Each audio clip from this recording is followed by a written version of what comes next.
Chapter 7: 3 Slaves and a Hero. Roll, you creaky piece of shit. Sonny pressed himself against the wagon, pushing with all he had. 4 powerful oxen that used to pull it were now dead, and instead of them, 3 tired slaves were trying to do the job. Even with the slope of the road helping them, the speed of the wagon was agonizingly slow. The tyrant, in comparison, was moving much faster. Pushing Hero back with a deadly swipe of his lower arms, he raised the other 2 to its neck and tried to grab the chain that was wrapped around it like a noose. However, this time Mountain King's fearsome physique turned into a disadvantage. Its long, terrifying bone claws were perfect for tearing flesh apart, but they weren't the best tool for precise manipulations. It took the tyrant some time to get a hold of the chain without slicing its own neck open. By then, the wagon was nearly at the edge of the cliff. Come on! Just a little bit more. What followed happened very quickly. The wagon's rear wheels finally slid from the road, hanging over the dark, seemingly bottomless pit beneath. The creature turned, staring expressionlessly at the 3 slaves with its 5 milky, dead eyes. The wagon careened, throwing Shifty and Scholar off their feet, and then froze, balanced precariously on its middle axis. Sonny was the only one left standing. He cast a last glance at the towering monster, and then slammed his shoulder into the front of the wagon, putting all of his weight behind it. The wagon finally lost its balance and rolled over the edge, scraping its underside deafeningly against the jagged rocks. Sonny fell forward and landed on his knees, narrowly saving himself from tumbling down the cliff with it. Turning his head to the tyrant, he gave it a wicked smile. Mountain King made a move to lunge at the scrawny slave, but it was already too late. A moment later, the chain on his neck drew tight, and he was yanked back with tremendous force, flying over the edge of the cliff like a rag doll. The creature fell into the darkness silently, as though refusing to believe that it was defeated by a tiny human. Go and die, bastard, Sonny thought. Then he took one deep, ragged breath and dropped to the ground, utterly exhausted. Is this it? Did I pass the trial? He rested on the cold stones, staring at the night sky, and waited for that faintly familiar, but elusive voice to announce his victory. But instead of that, wave after wave of pain that he had earlier chosen to ignore finally started to catch up with his abused body. Sonny groaned, feeling hurt all over. The skin on his back, slashed by a slaver's whip and pierced by the bone spikes of a newborn larva, especially, was in agony. He was also starting to shiver, once again consumed by the dreadful cold. I guess not. His thoughts were slow and muddy. What else am I supposed to do? A dark figure appeared above him. It was Hero, looking calm and as handsome as ever. There were dirt and scratches on his armor, but otherwise, the young soldier appeared to be fine. He extended one arm to Sonny. Stand up. You'll freeze to death. Sonny sighed, accepting that his first nightmare was not over. Then he clenched his teeth and slowly rose to his feet, ignoring Hero's helping hand. Around them, there was a scene of utter carnage. Except for the 3 slaves and Hero, every member of the caravan was dead. Their bodies were littering the ground, horribly maimed or torn into pieces. Here and there, a repulsive carcass of a larva could be seen. Shadows cast by the bonfire were dancing happily across the stone platform, seemingly unperturbed by this morbid view. Sonny was also too tired to care. Shifty and Scholar were already up, looking at Hero with weary apprehension. With or without shackles, they were still slaves, and he was still a slave driver. Noticing their tense gazes, the soldier sighed. Come closer to the fire, all of you. We need to warm ourselves and discuss what to do next. Without waiting for their response, Hero turned around and walked away. After hesitating for a few moments, the slaves followed. A bit of time later, the 4 of them were seated around the bonfire, soaking up pleasant heat. Shifty and Scholar were close to each other, maintaining a safe distance from Hero. Sonny sat apart from everyone, not because he had a specific reason to distrust one more than the others, but simply because he didn't like people in general. Growing up, Sunny was always a misfit. It's not that he had never tried to become close with someone, it's just that he seemed to lack the ability. Like there was an invisible wall between him and other people. If he had to put it in words, Sunny would say that he was born without a small, but important gear in his brain that everyone else seemed to possess. As a result, he was often baffled and stumped by human behavior, and his attempts to imitate it, however diligent, inevitably fell flat. This strangeness made others uncomfortable. In short, he was a bit different, and if there was one thing people hated, it was those different from them. Over time, Sunny simply learned to avoid getting too close to anyone and settled comfortably into his outcast role. This habit served him well, since it not only made him self-reliant, but also saved him from being stabbed in the back by shady characters on multiple occasions. That's why he was not thrilled to share the rest of this nightmare with 3 strangers. Instead of trying to start a conversation, Sunny sat quietly by himself, lost in thoughts. After a few minutes, Hiro's voice finally broke the silence. Once the sun rises, we will gather whatever food and water we can find and go back down the mountain. Shifty gave him a defiant look. Why should we go back? To be put in chains again? The young soldier sighed. We can go our separate ways once we leave the mountains. But until then, I'm still responsible for your lives. We can't continue up the road since the way over the mountain pass is long and arduous. Without the supplies that were stored on the wagon, your chances of making it are not high. That's why going back is our best hope. Scholar opened his mouth, planning to say something, but then thought better of it and remained silent. Shifty cursed, seemingly convinced by Hiro's rational words. We can't go down. All 3 of them turned to Sunny, surprised to hear his voice. Shifty barked a laugh and glanced at the soldier. Don't listen to him, your lordship. This boy is, touched by the gods. He's crazy, is what I'm trying to say. Hiro frowned, looking at the slaves. The 2 of you are only alive thanks to this child's bravery. Aren't you ashamed to badmouth him so?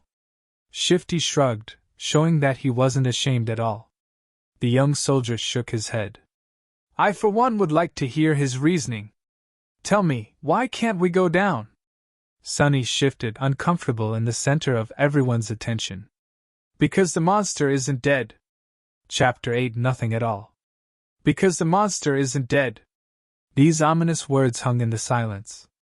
3 pairs of eyes widened, staring right at Sunny. Why do you say that? After thinking about it, Sunny came to the conclusion that the tyrant was, indeed, still alive. His reasoning was pretty straightforward. He did not hear the spell congratulating him on slaying the creature after it fell off the cliff, which meant that it was not slain. But he couldn't explain that to his companions. He pointed up. The monster jumped from an incredible height to land on this platform. Yet it wasn't harmed at all. Why would it be killed by falling off the platform? Neither Hiro nor the slaves could find a flaw in his argument. Sunny continued.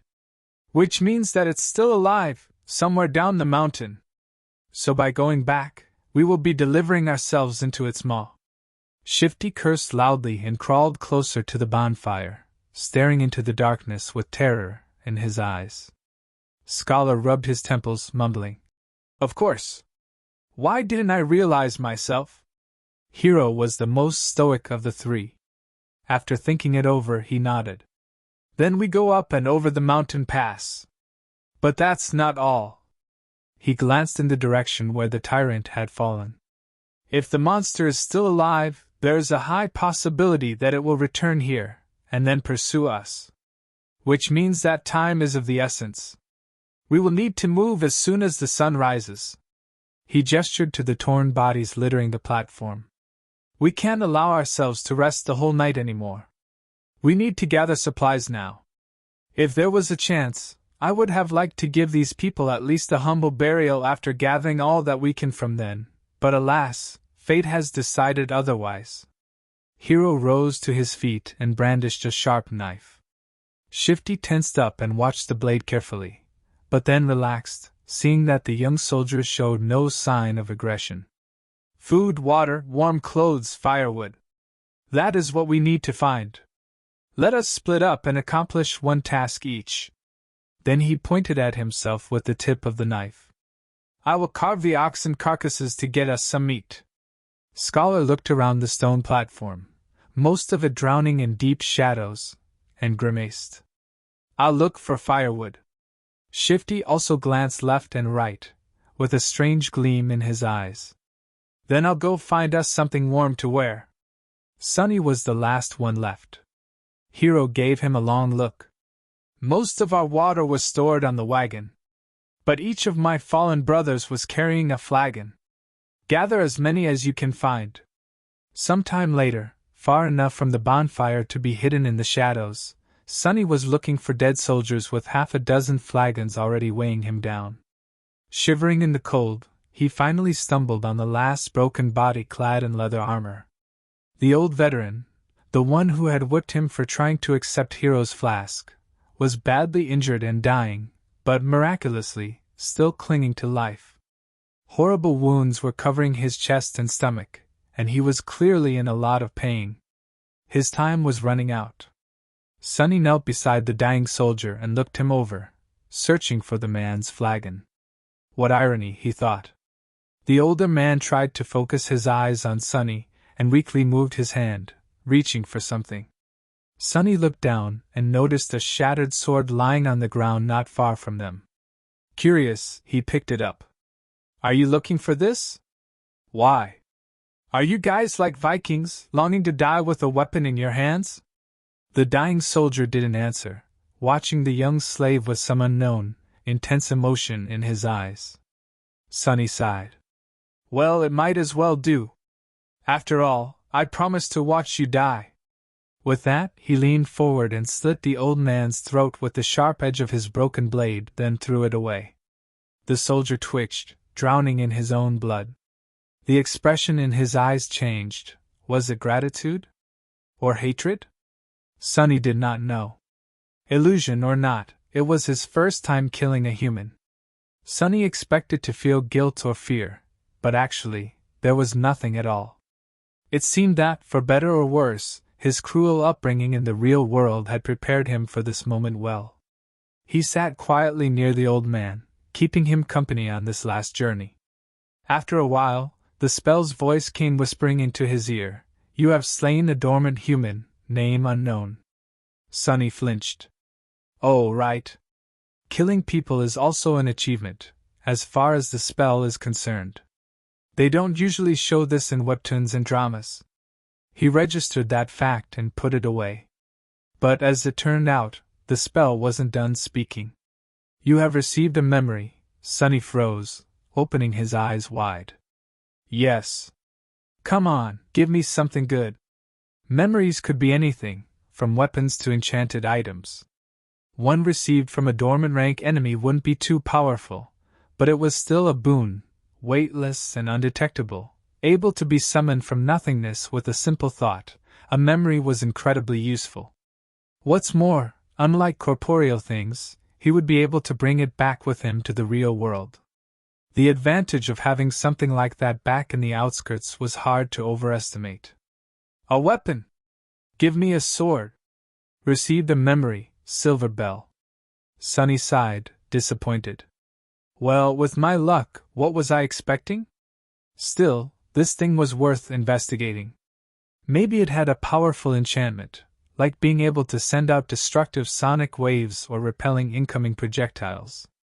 Sonny summoned the runes and concentrated on the words, Silver Bell. Immediately, an image of a small bell appeared in front of his eyes, with a short string of text below. Silver Bell, a small memento of a long-lost home, which once brought its owner comfort and joy. Its clear ringing can be heard from miles away. What a piece of crap, Sonny thought, dejected. His first memory turned out to be pretty much useless, like everything else he possessed. He was almost starting to see a theme in how the spell was treating him. No matter. Sonny dismissed the runes and then got busy removing the dead man's fur cloak and warm, sturdy leather boots. As an officer, the quality of these clothes was a notch above those of the simple soldiers. After putting them on, the young slave finally felt warm for the first time since the nightmare began, not considering the short time he had spent near the bonfire. Perfect, he thought. The cloak was a bit bloodied, but then again, so was Sonny. He looked around, easily piercing the veil of darkness with his tenebrous eyes. Hero and Scholar were still in the middle of their tasks. Shifty was supposed to be looking for winter clothes, but was greedily pulling rings off the dead men's fingers instead. Unseen to them, Sonny hesitated, considering if he had really thought things through well. His companions were unreliable. The future was too uncertain. Even the requirements of passing the nightmare remained a mystery. Any decision he could make would have been a gamble, at best. Still, he had to make some if he wanted to survive. Not wasting any more time thinking, Sonny picked up the flagons and sighed.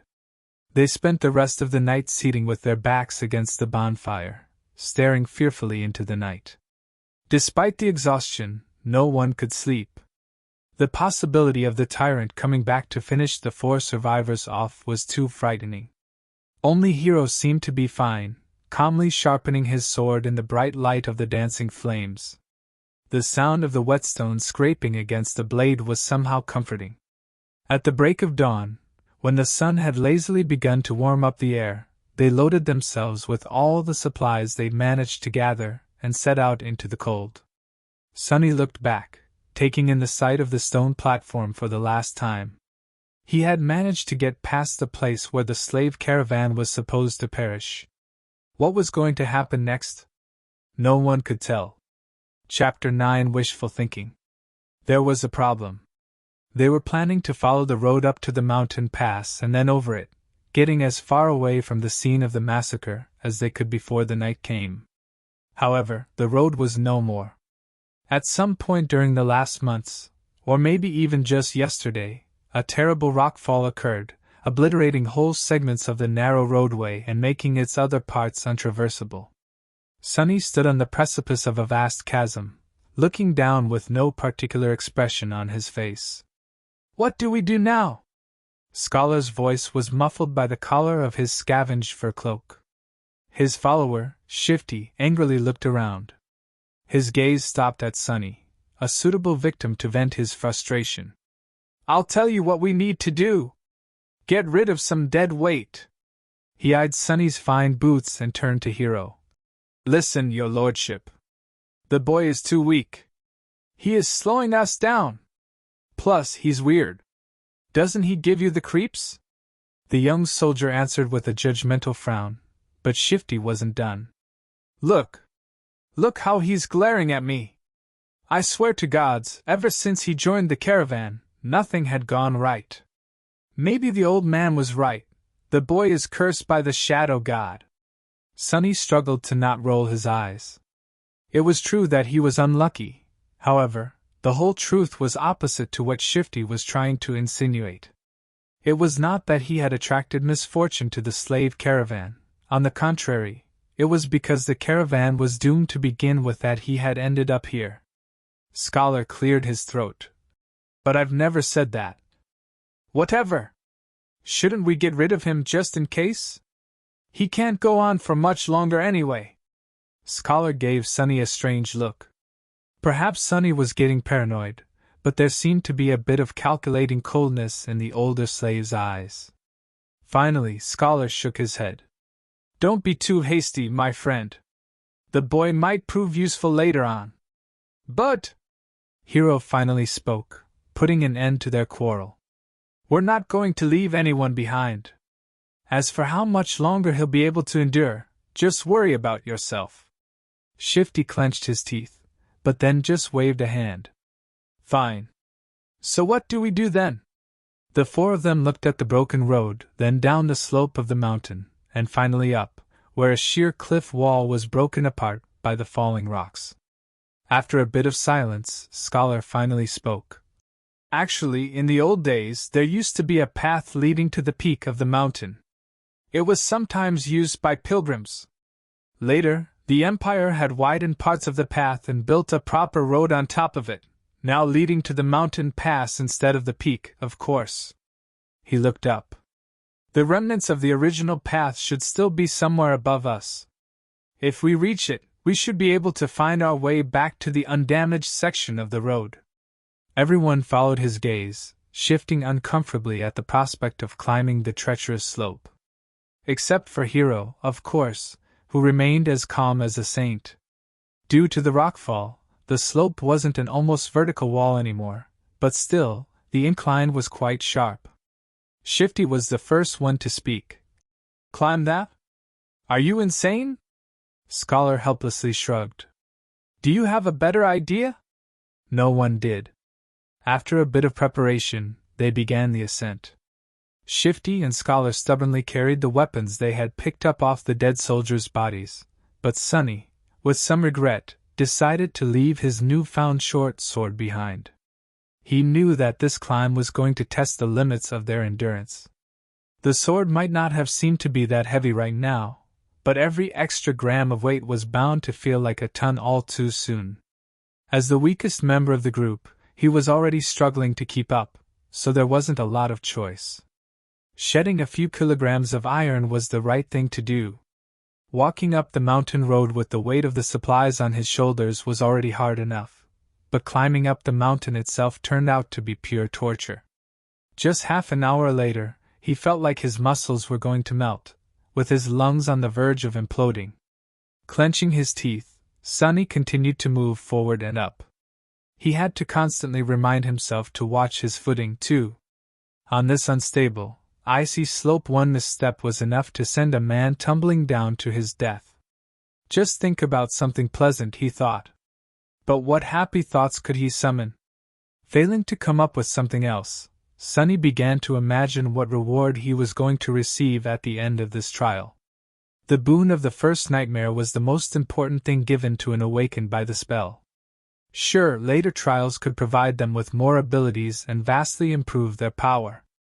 But it was this first one that determined what role an awakened would be able to play, how great their potential would be, and what price they would have to pay, not to mention giving them the necessary tools to survive and grow in the dream realm.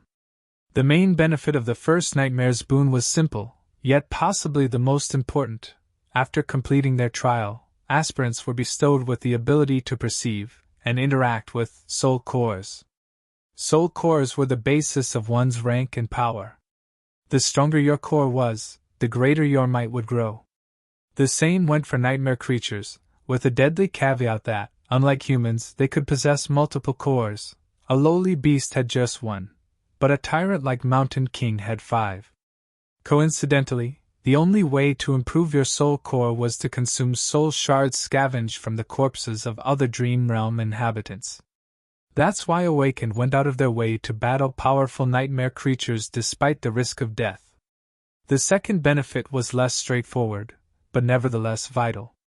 After completing the first nightmare, aspirants were elevated to the rank of dreamers, colloquially known as sleepers, and gained access to the dream realm itself.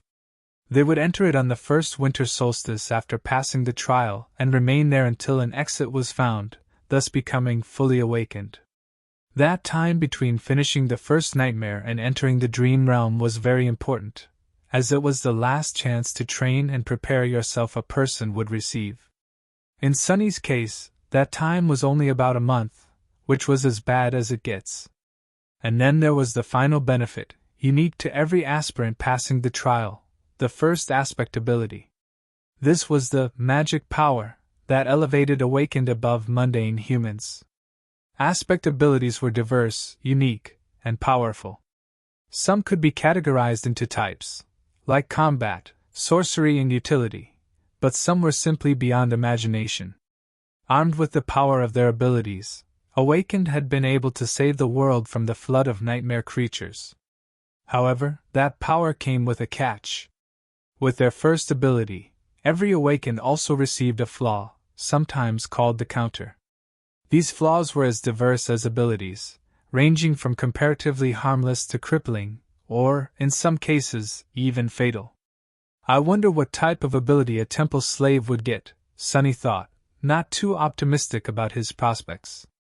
The choice of flaws, on the other hand, seems to be almost limitless. Let's hope my aspect will evolve at the end of this fiasco. Or, even better, change completely. If the aspirant performed especially well, there was a chance of his given aspect going through an early evolution.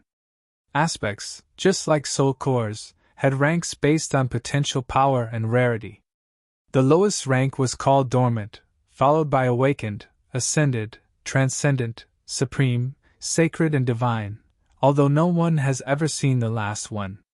With the amount of crap it had put me through, the spell, if it has any conscience, has to give me at least an awakened aspect. Right. Or maybe even an ascended one. Finally, there was a tiny possibility of receiving a true name, something like an honorary title bestowed by the spell to its favorite awakened. The name itself had no benefit, but every famous awakened seemed to have one. It was considered to be the highest mark of excellence. However, the number of people who had managed to get a true name during their first nightmare was so small that Sunny didn't even bother thinking about it. Who needs excellence? Give me power! He cursed, feeling that this attempt at wishful thinking had only made him more depressed and angry. Maybe I'm allergic to dreaming. An allergy like that would be truly ironic, considering that he was destined to spend half of his remaining life in the dream realm. If he even survives long enough to get there, that is. However, Sunny's mental escapade was not completely useless. Looking up from the slippery rocks under his feet, he noticed that the sun was already considerably lower. Come to think of it, the air also seemed to be much colder. At least it helped me pass the time, Sunny thought. The night was approaching.